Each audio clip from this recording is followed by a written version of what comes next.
काम नहीं करना चाहता था उस उम्र में, पढ़ना चाहता था अच्छे से, लेकिन हालात कुछ ऐसे थे कि पढ़ाई के साथ साथ काम करना भी मेरी एक मजबूरी बन गया था। मेरा जो सर्कल था वो हमेशा ये था कि लोग हमेशा उस सपने को रोक देते थे, दबा के फेंक देते थे उस चीज़ को। लेकिन लाइफ में एक ही चीज़ सीखी कि कभी हार मत लो। इंसान अगर ज़िंदगी में करना चाहता है ना तो वो सब कुछ कर सकता है। चांद पे जाने वाला भी तो एक इंसान ही था।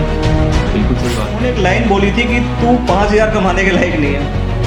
अब वो बात को मैंने उस टाइम पे सुना और मैं घर चला गया रात को, लेकिन मैं सोचता रहा कि यार आमिन तेरी औकात क्या 5,000 रुपये कमाने की नहीं है। महीने किया था, लेकिन जब कुछ लोगों ने ये कहा कि सर आपकी बातें सुन के हम इंस्पायर होते हैं, तो वो चीज़ मेरे लिए बहुत दिल को छू जाने वाली। मैं रोते रोते सिर्फ मैंने एक चीज़ अपने की, मैंने कहा यार ये देखो लाइफ ना हर कदम पे कहीं ना कहीं आपको झंझोड़ देती है एक तरीके से, कि जिस वजह से मैं प्रॉपर तरीके से आगे नहीं बढ़ पाया, तो जो मेरी तरह या मेरे जैसे जो बहुत सारे बच्चे हैं, भाई है, जो भी हैं, तो मैं कुछ ना कुछ उनकी लाइफ में परिवर्तन कर सकूँ। और वो चीज़ थी एजुकेशन। और हमारे देश का सबसे कड़वा सच ये है कि जो एजुकेशन है आज की डेट में वो बिजनेस से ऊपर कुछ भी नहीं है लोगों के लिए।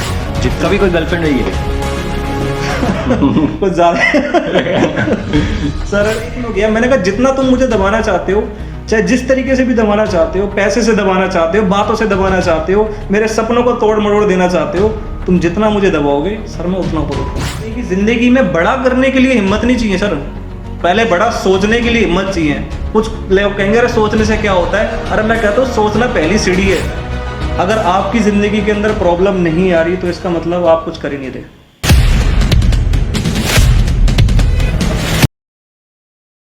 नमस्कार, आदाब, सत श्री अकाल। एक बार फिर से आपका स्वागत है आपके इस अपने YouTube चैनल में जिसका नाम है तजुर्बा-ए ज़िंदगी विद जितेश खरे, और मैं हूं आपका दोस्त आज का होस्ट जितेश खरे। वैसे तो कहते हैं कि संघर्ष जो है इंसान की ज़िंदगी का सबसे महत्वपूर्ण हिस्सा है, लेकिन आज के जो हमारे गेस्ट हैं वो आपको असली संघर्ष से रूबरू ज़रूर कराएंगे। महज 10 साल की उम्र में एक फैक्ट्री में काम करने से लेकर आज एक बहुत बड़ी टीम के साथ सक्सेसफुल एंटरप्रेन्योर बनने का सफ़र कैसा रहा, उनका क्या तजुर्बा रहा इस सफ़र में, आइए जानते हैं उन्हीं की ज़ुबानी। सो देर ना करिए, जल्दी से जल्दी इस चैनल को सब्सक्राइब करिए, इस वीडियो को लाइक करिए और आगे देखते हैं आज की कहानी कैसी है।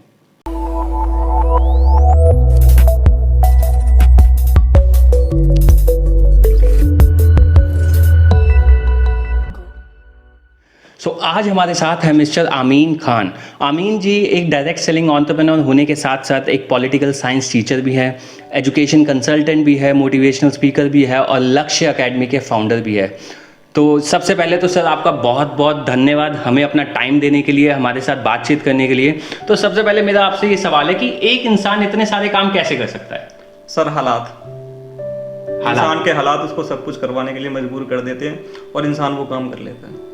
ये तो आपने बहुत ही सही बात कही है कि इंसान के हालात उससे बहुत कुछ कराते हैं और किसी भी तरह से कराते हैं। सो मेरा अगला सवाल आपसे ये निकल के आता है कि आप हमारी ऑडियंस को बताइए कि इस सफ़र की शुरुआत कैसे हुई, किन हालातों में हुई। जब आपने बात हालात की करी ही है तो हम जानना चाहेंगे वो क्या हालात थे जब इस सफ़र की शुरुआत हुई, आपने इतनी कम उम्र में अपना जो है करियर स्टार्ट किया है।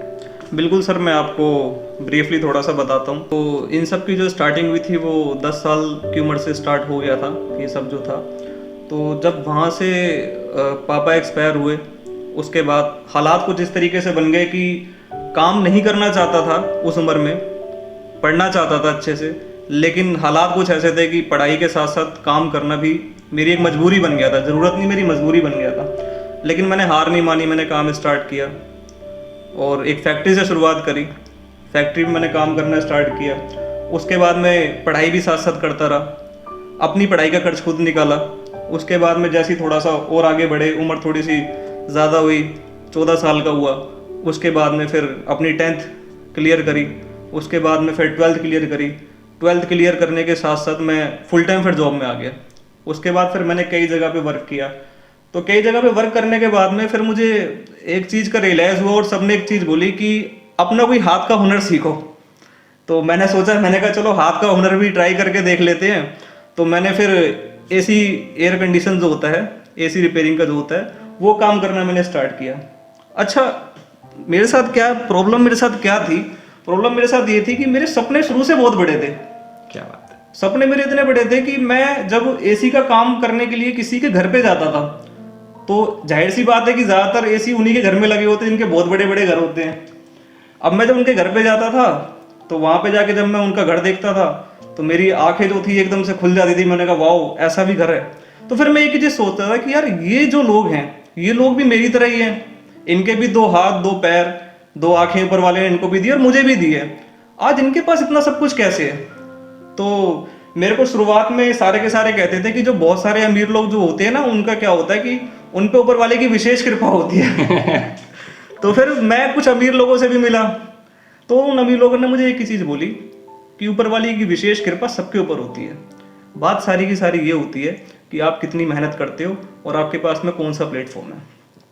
टाइम सबके लिए बराबर है। 24 घंटे उस अमीर इंसान के पास भी है, 24 घंटे मेरे पास भी है। अब मैं ये सारी की सारी जब बातें बोलता था अपने सीनियर को, क्योंकि स्टार्टिंग जब मैंने की थी तो मैं काम सीख रहा था। अब मैं अपने सीनियर को जब ये सारी बातें बोलता था कि यार मेरे पास भी ना ऐसा घर होना चाहिए, तो उस टाइम मेरा सीनियर क्या करता था, मेरे को बहुत निगलेक्ट करता था। वो कहता था कि यार तू यहाँ पे आता है, ठीक है, काम करने के लिए आता है, तो अपना काम करना, ये सारी चीज़ें क्यों देखता है। तो मैं माइंड में उस टाइम तो उससे कुछ नहीं बोल पाता था, लेकिन अपने मन के अंदर मेरे एक चीज़ आती थी कि यार ये सब चीज़ें मेरे पास क्यों नहीं है, ठीक है, और मैंने कौन सा गुनाह कर दिया ये बोल के कि मेरे पास भी एक दिन ये सारी की सारी चीज़ें होंगी। बिल्कुल सही बात है। लेकिन वो कहते हैं ना कि एक कहावत होती है कि सपना चुराने वालों से हमेशा दूर रहिए। लेकिन मेरा जो सर्कल था वो हमेशा ये था कि लोग हमेशा उस सपने को रोक देते थे, दबा के फेंक देते थे उस चीज़ को। लेकिन लाइफ में एक ही चीज़ सीखी कि कभी हार मत मानो। जब तक आपका गोल पूरा ना हो जाए, जब तक आपका टारगेट पूरा ना हो जाए, जब तक आप सफल ना हो जाओ, आप निरंतर प्रयास करते रहो, लगातार बढ़ते रहो आगे। आपने मेरे से एक सवाल कहा था कि इतने सारे काम एक इंसान कैसे कर लेता है, तो मैंने आपको एक चीज़ बोली थी कि हालात उसके सब कुछ करवा देते हैं। इंसान अगर जिंदगी में करना चाहता है ना तो वो सब कुछ कर सकता है। चांद पे जाने वाला भी तो एक इंसान ही था। बिल्कुल सही बात है। मंगल ग्रह पे जाने वाला भी एक इंसान ही होगा आगे, है ना। तो इंसान की कोई भी लिमिट नहीं है, इंसान अपनी लिमिट हमेशा खुद बनाता है। तो इंसान की कोई भी लिमिट नहीं होती, इंसान अपनी लिमिट हमेशा खुद बनाता है। तो मैं सिर्फ यही चीज़ अपने बारे में कहता हूँ कि बहुत सारा स्ट्रगल किया, बहुत सारा संघर्ष किया ज़िंदगी के अंदर, बहुत कुछ लाइफ से सीखा। और एक मेरे बहुत ही चहेते स्पीकर हैं, तो उनकी मैंने एक चीज़ सीखी कि इंसान ज़िंदगी के अंदर या तो जीतता है या वो सीखता है, वो लाइफ में कभी हारता नहीं। सही बात है। हाँ जी। तो सर इसी से मेरा अगला सवाल आपके लिए आता है। जैसे आपने बताया बहुत ही कम उम्र में आपने अलग अलग नौकरी करी है, फैक्ट्री में काम किया, फिर उसके बाद पार्ट टाइम जॉब्स करी अलग अलग किस्म की, फिर आपने एयर कंडीशनर रिपेयर करने का ठीक काम सोचा और सीखने की कोशिश करी। सो जाहिर सी बात है कि उम्र छोटी थी और सिखाने वाले बड़े थे, तो उन्होंने बहुत कुछ सुनाया भी होगा आपको। हाँ जी, हाँ जी। तो मैं जानना चाहूँगा कि कोई एक ऐसी बात जो किसी ने सुनाई हो या और वो दिल को छू गई हो, मतलब ऐसा लगा हो कि नहीं भाई अब नहीं सुनेंगे हम, तो ऐसा कोई एक्सपीरियंस? हाँ सर, बिल्कुल एक ऐसा एक्सपीरियंस है, और वो मेरी लाइफ का मैं कहता हूँ कि बड़ा ज़बरदस्त एक्सपीरियंस है। उस दिन मेरी बात वो जो एक्सपीरियंस था वो मेरी सेल्फ रिस्पेक्ट के ऊपर आ चुका था।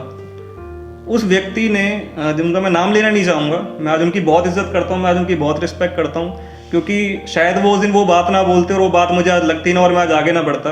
उन्होंने एक लाइन बोली थी कि तू 5,000 कमाने के लायक नहीं है। अब वो बात को मैंने उस टाइम पे सुना और मैं घर चला गया रात को में, लेकिन मैं सोचता रहा कि यार आमिन तेरी औकात क्या 5,000 रुपये कमाने की नहीं है महीने की। उस बात को मैंने इतना दिल से लगा लिया। कहते हैं ना कि दिल से मत लगाओ। मैं एक ही बात कहता हूँ कि जिंदगी में अगर आपको आगे बढ़ना है तो बातों को दिल से लगाना सीखिए। बहुत ज़रूरी है वो जी, जब आप बातों को दिल से लगाते हैं तभी तो आप आगे बढ़ते हैं। तो मैंने उस बात को दिल से लगाया। उसके बाद सर मैंने पीछे मुड़ के कभी नहीं देखा। उसके बाद से मैंने कहा जो भी मैंने काम किया उसके अंदर मैंने अपना 100% बेस्ट दिया। उसके बाद रिजल्ट वहां से जो भी आया उसके लिए मैंने कभी परवाह नहीं करी, वो मैंने ऊपर वाले पे छोड़ दिया। ऊपर वाली की कृपा ऐसी रही, लोगों की आशीर्वाद ऐसा रहा कि हमेशा इज्जत ही मिली आगे जाके मार्केट में। जो स्ट्रगल किया था, लेकिन जब कुछ लोगों ने ये कहा कि सर आपकी बातें सुन के हम इंस्पायर होते हैं, तो वो चीज़ मेरे लिए बहुत दिल को छू जाने वाली थी।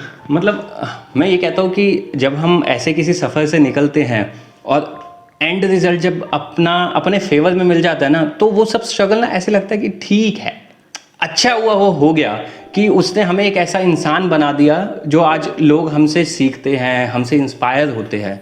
तो ये सफ़र भी मैं कहता हूँ बहुत ज़रूरी है। कभी कभी मुझे ऐसा लगता है कि हालांकि विद ड्यू रिस्पेक्ट, सबकी अपनी अपनी ज़िंदगी है, सब ने किसी ना किसी तरीके से किसी ना किसी चीज़ में स्ट्रगल किया है।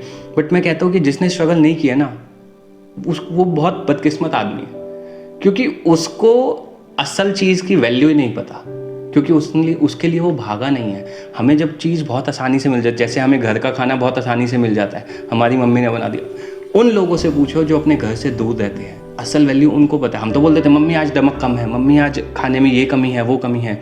उन लोगों से पूछो जो पता नहीं कितने टाइम से जिन्होंने घर का खाना नहीं खाया। तो असली बात तो ये है कि जिस चीज़ की वैल्यू उस चीज़ की वैल्यू तभी समझ आती है जब वो हमारे पास नहीं होती। तो सर आपने जैसे बताया कि आप डायरेक्ट सेलिंग में भी काम करते हैं, तो जाहिर सी बात है कि कहीं ना कहीं तो मार्केटिंग से जो है आपका रिश्ता ज़रूर रहा होगा। तो मैं जानना चाहूँगा कि सबसे पहले जो मार्केटिंग की नौकरी थी वो कहाँ से शुरू किया? एक्चुअली सर आपने अब ये सवाल पूछ लिया तो इसका मैं आपको सीधा सा आंसर देता हूँ कि मुझे उस टाइम पे, आज की डेट में तो बहुत अच्छा, और ये मेरा पैशन है और बहुत अच्छा पैशन है ये, मतलब एक अच्छा प्रोफेशन है, सॉरी।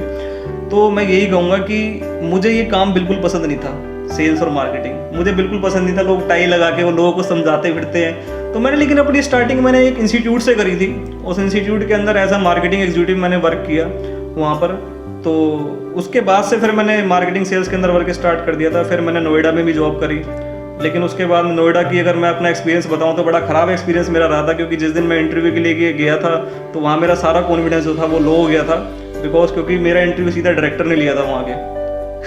तो डायरेक्टर ने इंटरव्यू लिया, लेकिन लास्ट में डायरेक्टर ने मुझे एक ही चीज़ बोली थी कि ये आपकी ज़िंदगी की आखिरी जॉब है। मैंने कहा नो सर। कह रहा ये ज़िंदगी का आखिरी इंटरव्यू। मैंने कहा नो सर। तो कह रहा वाई आर यू नर्वस। तो मैंने कहा ओके सर, कोई बात नहीं, मैं आगे से इस चीज़ का ध्यान रखूँगा और आगे बढ़ूँगा। नोएडा का एक्सपीरियंस थोड़ा ख़राब इसलिए भी रहा क्योंकि 2.5 घंटे जाने में लगते थे, 2.5 घंटे आने में लगते थे। उस टाइम नोएडा 62 में मैं अपनी वर्किंग करता था और 10 घंटे की जॉब थी। अब सुबह 7 बजे निकलता था, घर वाले उस टाइम पे सो रहे होते थे, और रात को 9-10 बजे घर पे आता था तो अभी घर वाले लगभग सो जाते थे। तो 1-2 हफ्ते बाद तो घर वालों ने मेरे से कह दिया कि तू है भी या नहीं है। तो है भी या नहीं है। मैंने कहा मैं हूँ, यही हूँ। तो मैंने वहाँ पे ज़्यादा टाइम में वर्किंग नहीं कर पाया, बिकॉज क्योंकि कन्वेंस जाने में बहुत ज़्यादा समय लग जाता था उसके अंदर। तो यहाँ से फिर मेरी सेल्स मार्केटिंग की स्टार्टिंग हुई। अच्छा, मेरी लाइफ का एक सबसे बड़ा प्रॉब्लम क्या रहा था कि मैं जिस चीज़ से भागूँ वो चीज़ मेरे पीछे भागी है। ये तो सर सबके साथ है। वो कहते हैं ना कि आप जिस चीज़ से जितना भागते हो, एक दिन आपको वो काम करना ही पड़ता है। और वो इसलिए होता है कि वो कहते हैं ना, जिंदगी कुछ सिखाना चाह रही है, जब तक आप नहीं सीखोगे आप आगे नहीं बढ़ पाओगे।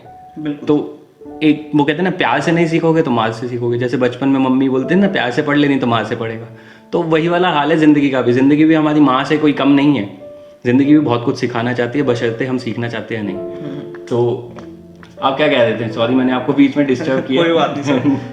तो मैं बस यही कह रहा था कि फिर डायरेक्ट सेलिंग इंडस्ट्री में आने से पहले लास्ट जो मैं वर्किंग कर रहा था, मैं एक नगर निगम ऑफिस के अंदर वर्किंग कर रहा था as a contract semi government base पे।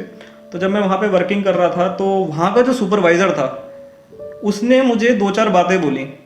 अच्छा, उस टाइम पे डायरेक्ट सेलिंग के बारे में मुझे कई बार लोगों ने बोल चुके थे कि डायरेक्ट सेलिंग कोई बिजनेस होता है, तो मुझे पसंद ही नहीं था। मैंने कहा यार, मैं भी लाइटली लेता था, मैंने कहा ऐसे ही कोई बिजनेस होगा। अब जब उन्होंने मुझे 4-5 बातें बोली, जो मेरा सुपरवाइज़र था जहाँ मैं एक्स जॉब जहाँ पे मैं करता था, तो सुपरवाइज़र ने काफ़ी कुछ सुना दिया। मैं बाहर जाके रोने लग गया।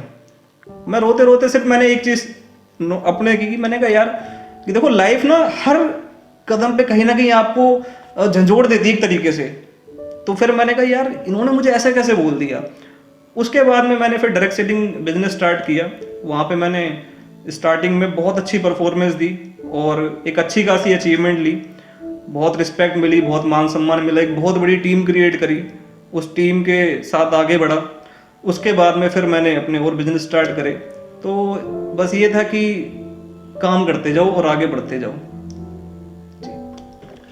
तो आपने जैसे बात करी कि आपने उसके बाद बहुत सारे बिजनेसेस स्टार्ट करे, तो मैं जानना चाहूँगा आपके उस बिजनेसेस के पीछे, देखो इंसान जो अपनी ज़िंदगी में कुछ भी करता है ना, तो उसके पीछे एक रीज़न ज़रूर होता है। आपने जो भी बिज़नेस किया, आप जैसे बता रहे आपने डायरेक्ट सेलिंग करी कि आपको कुछ बात चुभी कि मतलब नौकरी में ऐसा है वैसा है, फिर उसके बाद आप बिज़नेस में एंटर हुए। तो बाकी जो बिजनेसेस थे वो क्या थे, किस काम से रिलेटेड थे, और उसके पीछे की वजह क्या थी शुरू करने की? एक तो होता है पैसा तो एक देखो सबसे मेजर रीज़न है, क्योंकि अगर इंसान अपने घर से बाहर निकला है तो वो पैसा कमाने निकला है, ये तो 200% सच बात है। पैशन वैशन अपनी जगह उसकी इज्जत है, लेकिन पैसा सबसे पहले आता है, ठीक है ना। तो वो वजह, उसके अलावा क्या वजह थी, पैसे के अलावा क्या वजह थी उस पर्टिकुलर बिजनेस में घुसने की?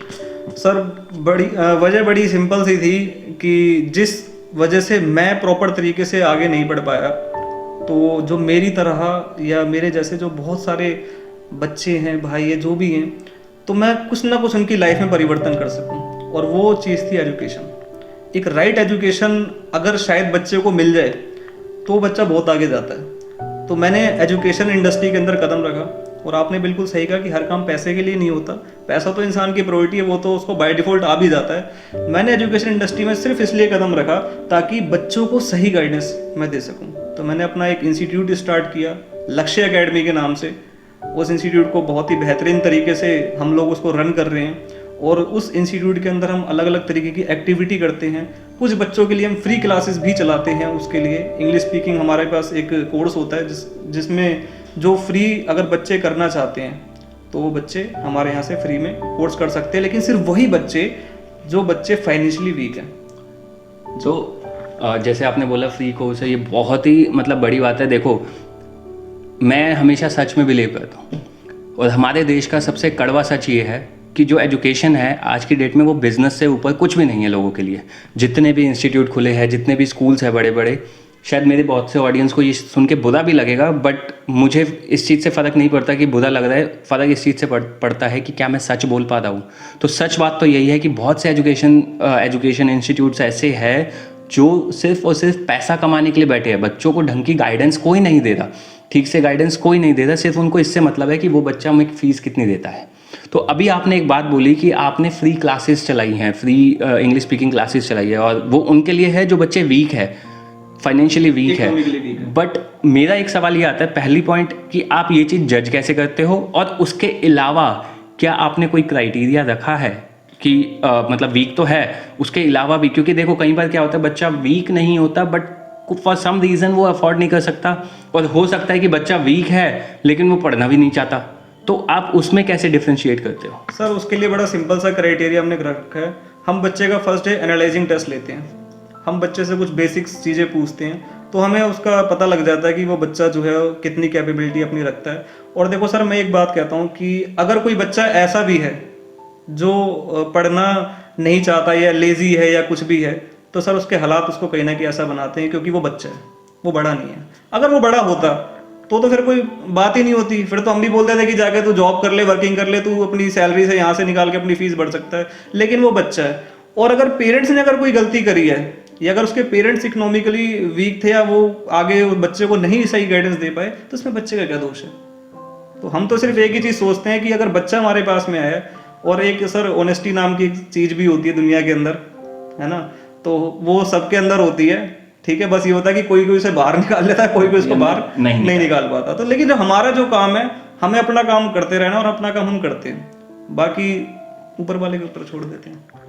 तो सर जैसे आपने बताया कि फ्री क्लासेस होती है, तो क्या वो हफ्ते में हर दिन फ्री होती है, या फिर बच्चा जो फ्री में पढ़ना चाह रहा है, फ्री में तो देखो कुछ भी नहीं होता, वो अपना टाइम इन्वेस्ट कर रहा है, अपनी मेहनत इन्वेस्ट कर रहा है, तो जो बच्चा बिना फीस के पढ़ना चाह रहा है, तो क्या वो किसी भी क्लास में आके ज्वाइन कर सकता है? क्योंकि मैं ये सवाल आपसे इसलिए पूछ रहा हूँ कि हो सकता है बहुत सी ऑडियंस ऐसी भी होगी जो शायद हमारी ऑडियंस भी होगी जो नहीं अफोर्ड कर पाएंगी। तो मैं अपनी ऑडियंस को साफ बोल दूँ कि आप यहाँ आके हमारा रेफरेंस दे के क्लासेस ज्वाइन कर सकते हो।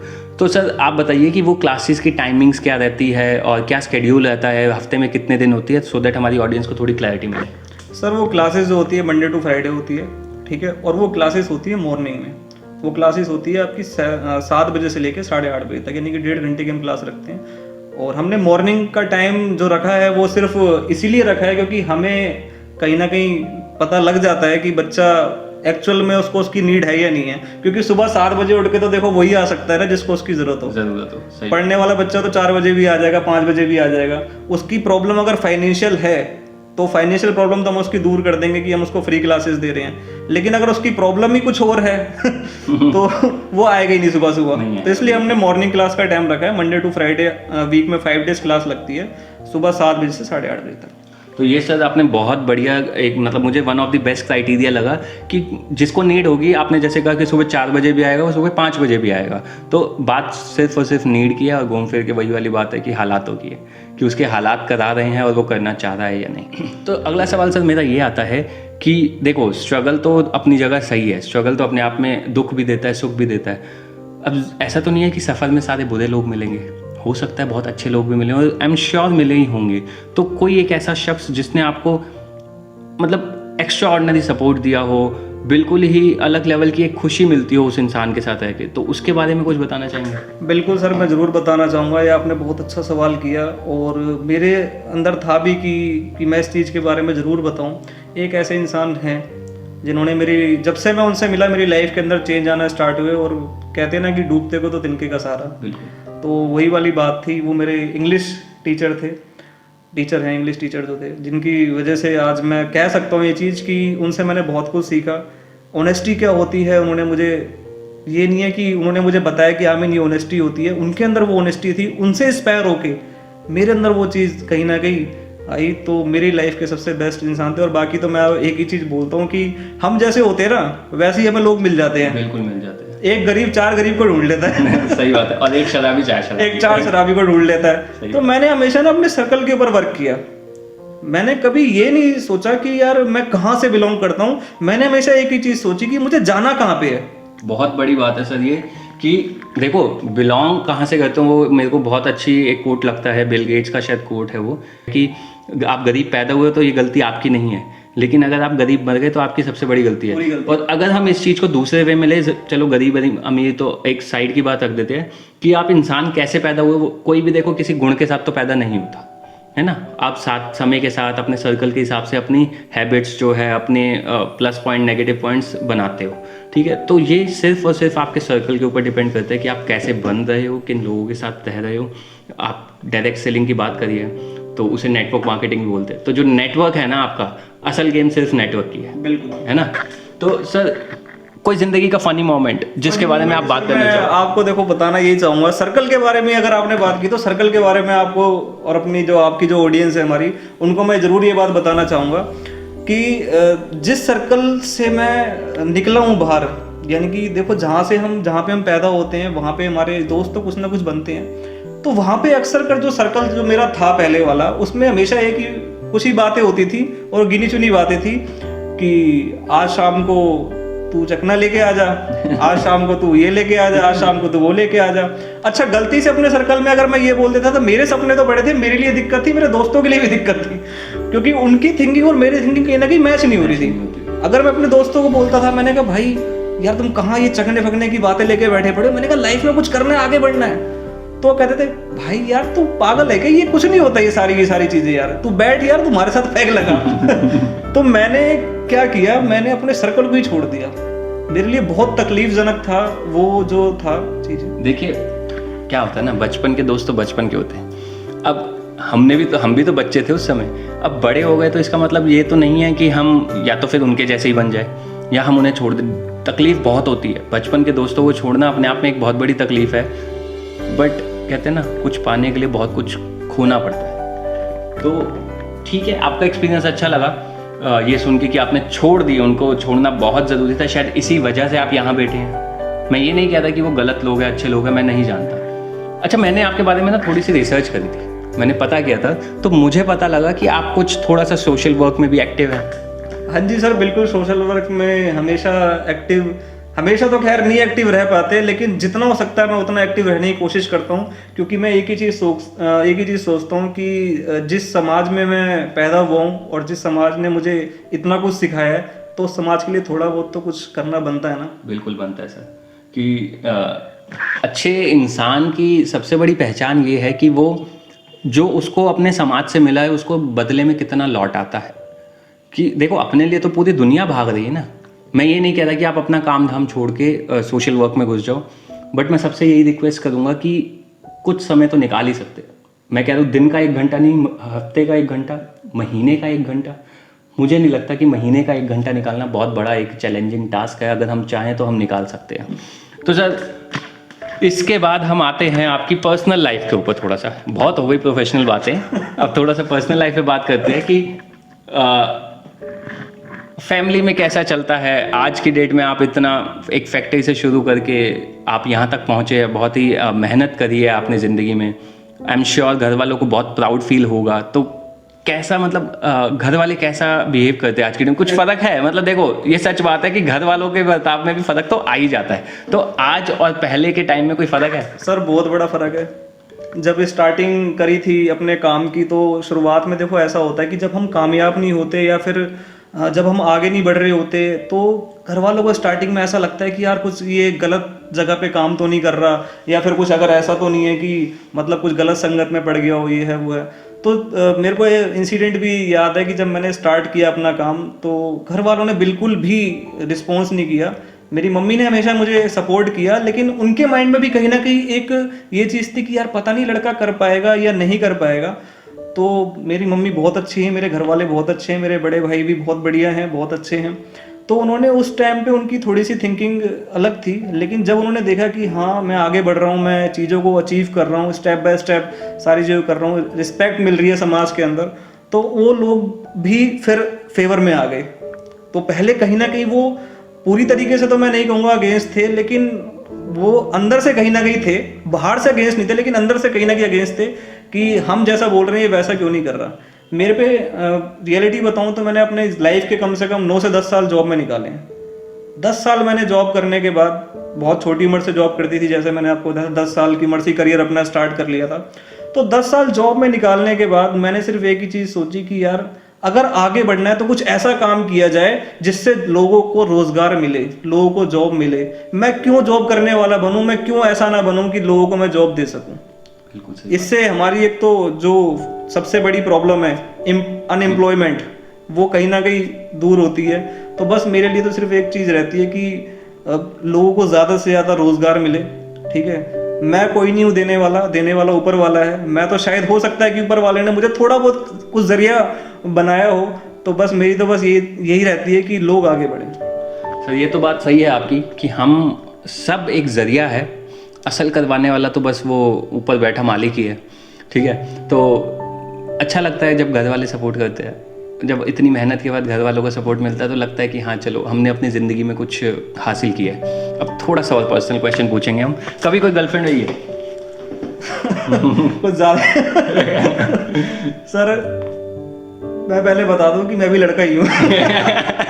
ये इस जवाब में ना सारे जवाब मिल चुके हैं हमें, तो हम इसके आगे कभी पढ़ेंगे ही नहीं अब, क्योंकि ये बड़ा एक यूनिक तरीका मिला मेरे को। मैंने आज तक कभी ऐसा जवाब सुना नहीं है। किसी से पूछो कि कभी कोई गर्लफ्रेंड है तो सामने से वो ये बोलता है या तो हाँ है या ना है, या मैं बताना नहीं चाहता। बट आपने जो जवाब देना, ये मैं जवाब ज़रूर कहीं ना कहीं इस्तेमाल करने वाला हूँ कि मैं भी एक लड़का हूँ। तो ठीक है, अच्छे एक्सपीरियंस है। उसमें कभी कोई जैसे स्ट्रगल तो हर चीज़ में, तो कभी रिलेशनशिप में स्ट्रगल फेस किया? सर देखो ऐसा होता है कि इंसान ना अंदर से बहुत कुछ सहन करके चल रहा होता है। ठीक है, लेकिन मैं एक ही चीज़ बोलूँगा कि कभी भी अगर आपको ऐसा लगे, या आप ऑडियंस को बोलना यही चाहूँगा कि कभी भी अगर आप लोगों को ऐसा लगे कि बस अब सब कुछ ना ख़त्म हो गया है और ज़िंदगी में कुछ बचा नहीं है, तो मैं एक ही चीज़ बोलूँगा, बैक टू बेसिक। मैंने रिलेशनशिप में रहा, जितना भी मैं रहा, मैंने जो भी काम किए, लेकिन मैंने अपने काम के साथ कभी कॉम्प्रोमाइज़ नहीं किया, और यही चीज़ ने मुझे आगे बढ़ाया। मेरे को लोगों ने फालतू बोला तब भी मैं आगे बढ़ा। रिलेशनशिप में मुझे जो मिला, जो चीज़ें मिली, ठीक है, उस ऑलमोस्ट सभी को मिलती है मैं ज़्यादा उसके ऊपर बात नहीं करना चाहूँगा लेकिन मैंने कभी भी अपने काम से कॉम्प्रोमाइज़ नहीं किया। अभी मुझे किसी ने फालतू बोला, मैंने 5-10 मिनट सोचा कि यार इसने मुझे बोला, उसके बाद मैं और तेज़ी से काम करने लग गया। तो लाइफ में एक न्यूटन का एक लॉ होता है कि साला जितना तुम लो दबाओगे ना किसी को, वो इंसान ऊपर उतना ही उठता है। तो मैंने हमेशा उस लॉ को ना अपनी लाइफ में किया। मैंने कहा जितना तुम मुझे दबाना चाहते हो, चाहे जिस तरीके से भी दबाना चाहते हो, पैसे से दबाना चाहते हो, बातों से दबाना चाहते हो, मेरे सपनों को तोड़ मरोड़ देना चाहते हो, तुम जितना मुझे दबाओगे सर मैं उतना ऊपर उठूंगा। बहुत ही बढ़िया सर। मेरे को इससे पंकज त्रिपाठी जी जो हमारे एक्टर हैं, उनकी एक इंटरव्यू देख रहा था मैं उनकी वो लाइन मुझे याद आ गई कि कहते हैं कि हम तो वो छोटे छोटे सीड्स थे जिन्हें कहीं मिट्टी में दबा दिया गया था। लोगों ने सोचा था ये तो दब गया, मर गया अंदर। कहता अब उन्हें थोड़ी ना पता था हम तो सीड है, हम तो उग के बाहर निकल ही आएंगे। तो कहते बस आज उग गए। तो जिंदगी में बतेरे लोग मिलेंगे आपको जो आपको पूरी तरह दबाने की कोशिश करेंगे। सवाल ये है कि क्या आप दबना चाहते हैं? क्या आप उनकी जो कंडीशंस है उनको एक्सेप्ट करना चाहते हैं, या फिर आप उनको बताना चाहते हैं नहीं मैं तुम्हारे हिसाब से नहीं, मैं अपने हिसाब से चलूँगा? तो ये बहुत ज़रूरी चीज़ है जो हर एक इंसान को ज़िंदगी में सीखनी चाहिए और आगे बढ़ते रहना चाहिए। तो सर बहुत मज़ा आया आपसे बात करके, और मेरा आखिरी सवाल ये है, सवाल भी नहीं है, कि मैं चाहूँगा कि हमारे यूथ को, क्योंकि आप जैसे जो लोग हैं जो इतनी कम उम्र में मेहनत करके कुछ बने हैं, तो वो बहुत अपने आप में बहुत बड़ी इंस्पिरेशन है। और हमारे चैनल का तो सबसे बड़ा पर्पस ही यही है कि देखिए सेलिब्रिटीज़ का इंटरव्यू बहुत लोग लेते हैं क्योंकि वो सेलिब्रिटी है। ऑनेस्टली बोलूँ कोई इंटरेस्टेड नहीं है उनकी लाइफ के लिए, बट बस वो सेलिब्रिटी है तो उनके सहारे उनके चैनल चल जाता है, उनका न्यूज़ चैनल चलता है, उनका यूट्यूब चैनल चलता है और ऐसे बतेरे चैनल चले। हमारा पर्पस सिर्फ इतना सा है कि यार ज़रूरी तो नहीं है ना एक सेलिब्रिटी हमें सिखा सकता है, बिल्कुल हर एक इंसान आपको ज़िंदगी में सिखा सकता है। तो तभी तो हमने इसका नाम रखा है तजुर्बा है ज़िंदगी विद जितेश। तो तजुर्बा तो हर किसी के पास है ना ज़िंदगी का, चाहे वो छोटा है बड़ा है जैसा भी है, चाहे वो गाड़ी में घूमता है या वो रिक्शे पे घूमता है, फ़र्क इससे नहीं पड़ता। फ़र्क इससे पड़ता है कि उसने अपनी ज़िंदगी में देखा क्या है। तो मैं आपसे एक छोटी सी रिक्वेस्ट करूँगा कि आप हमारे यूथ को अपने एक्सपीरियंस के बेस पे क्या मैसेज देना चाहेंगे, क्या रिक्वेस्ट करना चाहेंगे, ताकि हमारा जो आने वाला यूथ है एक अच्छे डायरेक्शन में मूव कर सके, हाँ वो आप जैसे लोगों को देख के इंस्पायर हो सके। तो क्या कहना चाहेंगे आप? मैं तो जी देखो इतना ही कहना चाहूँगा, क्योंकि मैं खुद एक यूथ हूँ और मैं यूथ के लिए सिर्फ एक ही बात बोलना चाहूँगा कि यार करोड़पति तो बन ही जाता है इंसान, लेकिन जवानी में करोड़पति बनने का ना मज़ा ही कुछ और होता है। बिल्कुल सही बात है। तो जवानी में जब आप करोड़पति बनते हैं तो आपके पास में टाइम भी होता है, पैसा भी होता है, सारी की सारी चीज़ें होती हैं। और एक चीज़ मैं ज़रूर बोलूँगा कि आज 95% प्रॉब्लम का सॉल्यूशन जो है वो पैसा है। ठीक है, ये बहुत कड़वा सच है लेकिन है सही सर। तो देखिए मैं ये कहता हूँ कि वो संदीप माहेश्वरी सर की एक बहुत ही बढ़िया सी लाइन है जो मुझे हमेशा याद रहती है, मेरे दिमाग में एकदम ना छप सी गई है वो, कि पैसा सब कुछ नहीं है। पहली बात, पैसा बहुत कुछ है, और पैसे की ज़रूरत ज़िंदगी में इतनी है जितनी गाड़ी में एक पेट्रोल की होती है। पेट्रोल बोल लो या फ्यूल बोल लो, कोई भी, पेट्रोल डीजल सीएनजी कुछ भी है, ना ज़्यादा ना कम, क्योंकि उसके बिना चलेगी नहीं और सिर्फ उसी के ऊपर चलेगी नहीं, और भी बहुत सारी चीज़ें। तो इसके अलावा, पैसे के अलावा उनको कैसे गाइडेंस देना चाहेंगे कि आप ज़िंदगी में कैसे प्रोसीड कर सकते हैं, कैसे आपने जो चैलेंजेस देखे उनके बेस पे क्या सिखाना चाहेंगे? देखिए जब आप मैं सिर्फ एक चीज़ मैं अपने तजुर्बे से ज़रूर बोलना चाहूँगा, और तजुर्बा मेरा यही कहता है कि आप अगर ये कहते हैं कि मेरी लाइफ में कोई प्रॉब्लम नहीं आ रही और सब कुछ बढ़िया चल रहा है, तो एक थोड़ा सा कड़वा सच है, और उस कड़वे सच को मेरे को बताना ही पड़ रहा है। अगर आपकी ज़िंदगी के अंदर प्रॉब्लम नहीं आ रही तो इसका मतलब आप कुछ कर ही नहीं रहे। बिल्कुल, आप सुबह जा रहे हो, जॉब से शाम को आ रहे हो, उसके बाद फिर रात को सो जा रहे हो। सोते इसलिए क्योंकि नींद आ जाती है, सुबह इसलिए आँख खुल जाती है बिकॉज क्योंकि नींद पूरी हो गई है। मतलब जिंदगी को आप नहीं चला रही, जिंदगी आपको चला रही है। तो अगर लाइफ में प्रॉब्लम बहुत सारी है तो इसका मतलब सबसे पहला यही चीज़ है कि आप ट्राई कर रहे हो, और अगर आप ट्राई कर रहे हो तो ही आप आगे बढ़ सकते हो। तो अगर आपकी लाइफ में प्रॉब्लम आ रही है तो ऊपर वाले का सिर्फ शुक्रिया अदा करो कि तूने मुझे इस काबिल समझा कि मैं इस प्रॉब्लम को फेस कर सकता हूँ और इससे निकल के बाहर आ सकता हूँ। क्योंकि जो हमारा ऊपर वाला है ना, वो हमारे एज अ पेरेंट्स की तरह है। जैसे पेरेंट्स कभी अपने बच्चे का बुरा नहीं चाहते, उसको सिखाने के लिए कभी कभी दो चांटे भी मार देते, जैसे कि आपने बोला था स्टार्टिंग में। इसी तरीके से ऊपर वाला भी आपको कभी कभी कुछ चीज़ें सिखाने के लिए कुछ प्रॉब्लम भेजता है, ताकि आप उसको ओवरकम करके आगे बढ़ सको, ना कि रोते रहो कि यार ये हो गया वो हो गया। देखो जिंदगी में ना दो ही ऑप्शन होते हैं। पहला ऑप्शन तो सर ये है कि अगर आपको किसी ने कुछ फालतू बोल दिया तो आप जो है अपना सर पकड़ के रो लो, और दूसरा ऑप्शन ये है कि उसकी ऐसी की तैसी, उसने मुझे बोला कैसे, उससे जाके लड़ना नहीं है, कहीं पता लगे उसका जाके मुंह तोड़ के आ जाओ, ऐसा कुछ नहीं करना। यूथ के अंदर सबसे बड़ी आज की डेट में ये दिक्कत है कि वो अग्रेसिव बहुत ज़्यादा है। तो मैं यही चीज़ बोलना चाहूँगा कि अगर कभी कोई आपसे कुछ कह रहा है तो उस चीज़ को दिल पे लगाओ, और बस ये सोचो कि मुझे अब आगे बढ़ना है।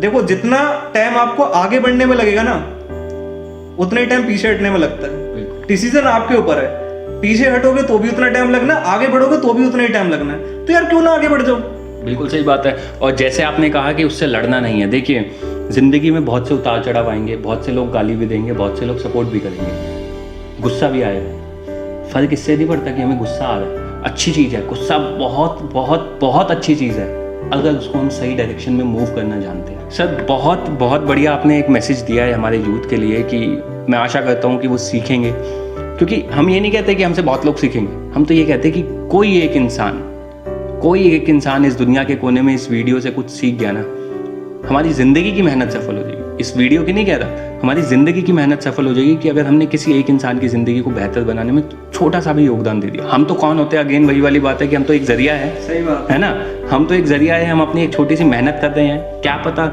मैं बड़ी अच्छी हमेशा जब भी मैं अपने चैनल को प्रमोट करता हूँ तो मैं एक लाइन बोलता हूँ कि क्या पता इस दुनिया के किसी कोने में बैठे एक हारे हुए शख्स को आपकी कहानी से हिम्मत मिले और वो एक बार फिर से लड़ने के लिए तैयार हो जाए, उठ के दोबारा मेहनत करने के लिए तैयार हो जाए। क्या पता, कोई तो होगा, किसी की ज़िंदगी तो बदलेंगे हम।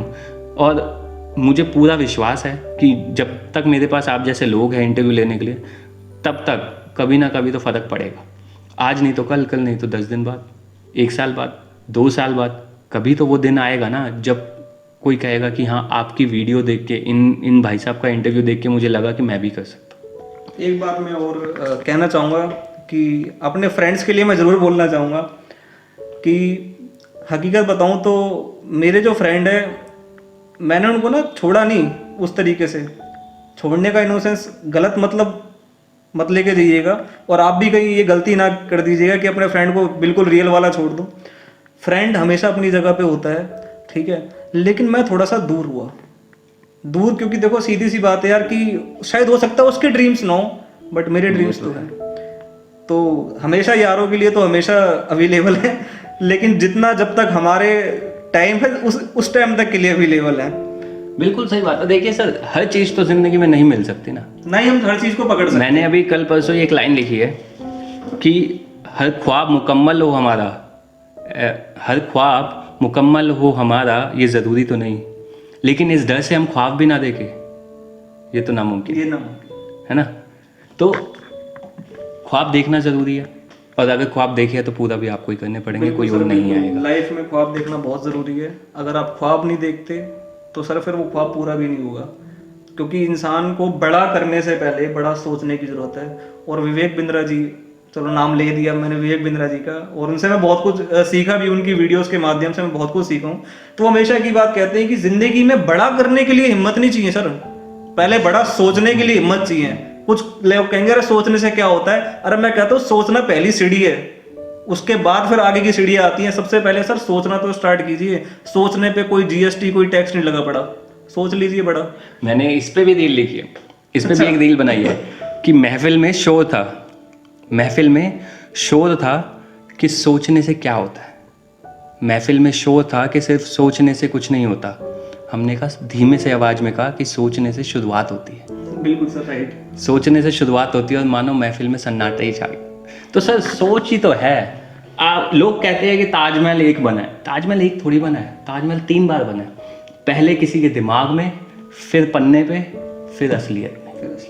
तो आपके सपने आपके दिमाग में बनेंगे, उसे पेपर पे उतारिए और फिर देखिए कैसे काम करा जा सकता है। तो सर मुझे बहुत मज़ा आया। मैं ऑनेस्टली बोलूँ, बहुत टाइम से मैंने कोई वीडियो नहीं बनाया था अपने चैनल के लिए due to some other reasons, but मैं खुश हूँ कि मैंने आपका इंटरव्यू किया। मुझे पता है आपका इंटरव्यू बहुत दिन से डिले हो रहा था, कभी ना कभी कोई ना कोई अड़चन आई जाती है, बट कहते हैं ना जब ज़िंदगी में कुछ होना है तो वो तभी अपने समय पे ही होगा। आप बस मेहनत करते रहिए, और मैं आशा करता हूँ ऐसे ही आप अपनी ज़िंदगी में तरक्की करिए। आज ये ऑफिस में बैठे हैं तो बहुत जल्दी हम चाहेंगे कि दूसरा ऑफिस आपका बने, ऐसे हज़ारों इंस्टीट्यूट खुले आपके। आप मतलब मैं तो यही चाहूँगा कि बस कामयाबी चलती रहनी चाहिए और ज़िंदगी में सीखना चलते रहना चाहिए, क्योंकि पता क्या है, आपकी कामयाबी अगर चलेगी ना तो बहुत सारे बच्चे कुछ बन जाएंगे अपनी ज़िंदगी में। ये बहुत बड़ा एक पॉइंट है अगर हम समझने वाले करें, क्योंकि आपकी कामयाबी तो तभी होगी ना जब कोई बनेगा कुछ।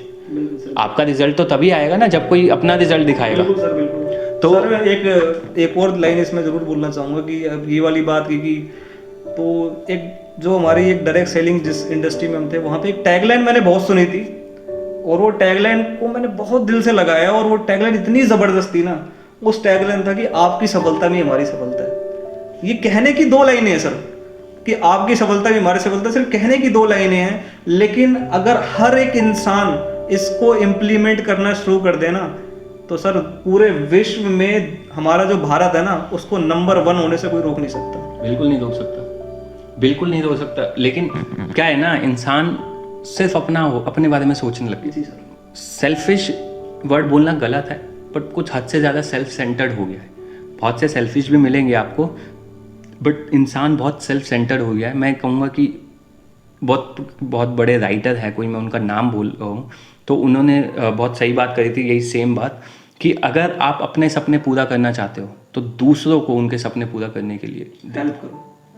आप उसको हेल्प करोगे, आपके सपने ऑटोमेटिकली पूरे हो जाएंगे। कुछ ना कुछ तो कर्म भी होते हैं जनाब।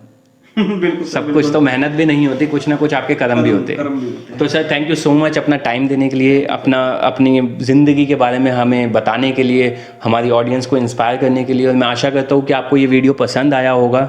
और जाने से पहले मैं सर को एक छोटा सा टोकन ऑफ अप्रिसिएशन देना चाहूँगा। ये छोटा सा टोकन ऑफ अप्रिसिएशन हमारी तरफ से है और हम आशा करते हैं आपको पसंद आएगा और अपने ऑफिस में ज़रूर लगाइएगा ये। बिल्कुल सर, बिल्कुल, मैं इसको अपने ऑफिस में ज़रूर लगाऊंगा फ्रेम करवा के। और थैंक यू सो मच। और पूरी उम्मीद है कि हम बहुत जल्द आपके साथ अगले इंटरव्यू में मिलेंगे और आपके ज़िंदगी के कुछ किस्से तो रह ही गए होंगे। इतनी बड़ी ज़िंदगी है, इतना कुछ किया है, तो कुछ किस्से तो हमेशा रह ही जाते हैं। तो अगली बार उस किस्सों के बारे में बात करेंगे। मैं तो सिर्फ एक ही चीज़ कहूँगा कि जस्ट अ बिगनिंग, ये तो एक शुरुआत है, बस। अभी तो बहुत कुछ होना बाकी है। और अभी तो जो हमारे थ्रू या हमारे से इंस्पायर होके जो लोग कामयाब होंगे ना, उनकी सफलता जो है ना, वो चिल्ला चिल्ला के शोर मचाएगी पूरी दुनिया के अंदर। आप देखते रहिए सर। बहुत बढ़िया सर। ये जो आपका एटीट्यूड है ना, जो पॉजिटिव एटीट्यूड है, ये हर किसी में नहीं मिलता, ये होना बहुत ज़रूरी है। अच्छा, कहीं लोग तो मैंने ऐसे भी देखे हैं जो इस तरीके से बात करने में शर्माते हैं कि अरे नहीं यार, ऐसे कैसे बोल सकते हैं। भाई बोलो, अपने ऊपर इतना, ये आपका कॉन्फिडेंस झलकता है। आपको अपने ऊपर भरोसा है ना, तभी तो आप बोल पाते हो। जिसको भरोसा नहीं होगा वो नहीं बोल पाएगा। जिसको पता है कि मैं नहीं कर सकता, वो कभी नहीं बोलेगा ये बात। तो सर बहुत मज़ा आया, बहुत मज़ा आया और मैं आशा करता हूँ मेरी ऑडियंस को भी बहुत मज़ा आया होगा। हमारी ऑडियंस बहुत टाइम बाद एक ऐसा वीडियो देख रही है जिनसे उनको इंस्पिरेशन मिला है। और अब गाइज ये सफ़र दोबारा से शुरू हो चुका है। मैं जानता हूँ बहुत समय से वीडियोस नहीं आ रही थी, बट ये सफ़र शुरू हो चुका है। हो सकता है मेरे पास इंटरव्यू के लिए लोग नहीं होंगे, तो मैं अपने जो किस्से हैं, जो मेरी ज़िंदगी के तजुर्बे ने मुझे सिखाया है, जिसके भरोसे मैं लिखता हूँ, मैं वो आपसे शेयर करूँगा। और अगर आपके नोन में कोई ऐसा इंसान है जो आपको लगता है कि उस इंसान से आप लोगों को सीखने को कुछ मिल सकता है, मुझे कुछ सीखने को मिल सकता है, हम उसका इंटरव्यू ले सकते हैं, तो आप प्लीज़ मुझे बताइए। अगर आप अपने ज़िंदगी का कोई किस्सा, कोई भी इंसिडेंट हमसे शेयर करना चाहते हैं तो आप मोस्ट वेलकम है, ठीक है। अब इसका सिर्फ इतना सा फंडा है कि कोई किस्सा जो किसी को इंस्पायर कर सकता है, किसी को मोटिवेट कर सकता है, किसी को एजुकेट कर सकता है, कुछ भी आप उसके बारे में हमसे बात कर सकते हैं। इसका रीज़न ये है कि हो सकता है किसी को किसी चीज़ की तो ज़रूरत होगी, हो सकता है आपकी ज़िंदगी में आपने कोई एक ऐसी प्रॉब्लम को फेस किया है जो प्रॉब्लम आपने सॉर्ट आउट भी करी है, और सेम प्रॉब्लम हो सकता है बाकी लोगों को भी आई हो, और कोई इंसान ज़िंदगी में बैठ के इसलिए हार गया क्योंकि उससे वो प्रॉब्लम सॉल्व नहीं हुई। क्या पता आप ये वीडियो जब शेयर कर दो तो उस इंसान को उस प्रॉब्लम का सॉल्यूशन मिल जाए, वो अपनी ज़िंदगी में आगे बढ़ जाए। अब आप सोच के देखिए, आपकी एक छोटी सी वीडियो, एक आपका छोटा सा इंटरव्यू है, किसी की ज़िंदगी आगे बढ़ाने में मदद कर सकता है। वो जो फीलिंग होती है ना सर, अपने आप में बहुत गजब होती है। तो मैं रिक्वेस्ट करूँगा कि प्लीज़ अगर आपके पास कोई ऐसा किस्सा है तो हमें कॉन्टैक्ट करिए, हमसे बात करिए, हम आपकी वीडियो पब्लिश करेंगे, और क्या पता कब किसका किस्सा किसी की ज़िंदगी बदल दे। So thank you so much for watching this video and stay tuned. और अगर आपने चैनल सब्सक्राइब नहीं किया है तो प्लीज़ सब्सक्राइब करिए और ऐसे ही बने रहिए। अब लगातार वीडियो आने वाली है। मैं गारंटी देता हूँ कि हफ्ते में एक वीडियो मैं ज़रूर डालूंगा। मैं ज़्यादा नहीं बोल सकता, लेकिन हफ्ते में एक वीडियो ज़रूर आएगी इस चैनल पर। Thank you so much guys, have a nice day, bye bye.